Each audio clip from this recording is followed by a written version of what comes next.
yung tuntunin mismo na binabanggit nila, Mr. President. Tama po. At nagtaka rin po kami kasi ang nakita natin, yung nandun, si General Torre, sabay nung sinasabing special and... Alam niyo mga kababayan, ang nangyari noong nung hinostage si Tatay Digong at dinala doon sa Villamor Air Base. Itong gagong nito na general nito ay wala talagang magandang isip ito. Unang-una, hindi mo na niya inaanalisa kung tama yung ginagawa niya. Basta kung ano yung utos ng nakakataas, sige lang ng sige. Hindi niya alam na meron na siyang mga mabibigat na nagawang nagawang violation dito. Gaya ng pagdala nila sa pamilya diyan sa Villamor Air Base. Anong dahilan na dinala diyan? Anong klaseng venue ang dapat nilang pagdalhan sa sa matanda kay Tatay Digong? Na uugod-ugod na siya na maglakad. Pagod na pagod. Galing yan sa Taiwan ba yun? O sa Hong Kong ba noon? O sa Japan? Ang ginawa sa kanya ay stress na stress siya doon. Makikita sa kanyang pagmumukha talaga. At itong general General Torre nito, talagang walang alam sa batas ito. Basta kung lang utos sa kanya, sige lang ng sige, gago ka talaga, Torre. Paano ka naging general? Wala kang alam na batas. Hindi mo inaalisa kung ano yung mga pinagagawa mo. Pumasok ka sa ganyan na sitwasyon, hindi mo alam na isa kang general, pero kahit sa batas ay talagang hindi mo iniisip na mali ang ginawa mo.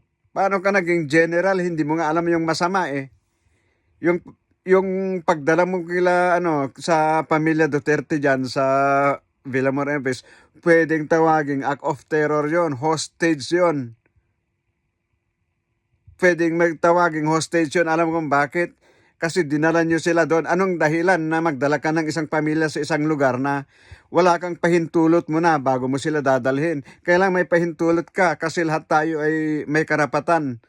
Lahat tayo ay may karapatan na tumanggi o hindi kapag dinala mo ang isang tao.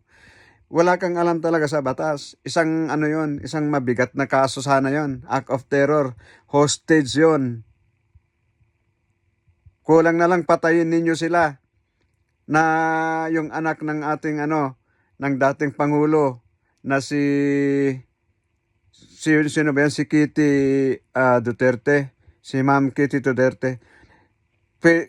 Sa galit niya, kulang na lang talagang babatukan ka talaga. Kasi talagang gago yung paggagawa mo. Wala kang tamang isip. Isa kang general pero wala kang utak. Wala kang magandang isip. Hindi mo ina-analyze yung ginawa mo, isang malaking violation yon. Kung hindi lang si Tatay Digong, kung free lang siya, pwede kanyang kasuhan ng isang may malaki kang kaso doon pa lang may kaso ka na. Tapos gago pa yung general nito eh. Sabi niya na meron daw silang warrant of arrest. Asan kayang warrant arrest? Hindi nyo nga ipinakita eh. Tapos may mga abogado silang mga kasama doon. Imposibleng hindi alam ng mga abogado yun na may mali kang nagawa. Kaya noon sila ay umaayaw sila, pumapalag sila sa inyo. Pero talagang rascal at rude ang galaw mo. Talagang masasabing ikaw ay isang parang terorista ang aktibidad mo sa araw na yon, panahon na yon. Isa kang masamang tao. Putang ina mo.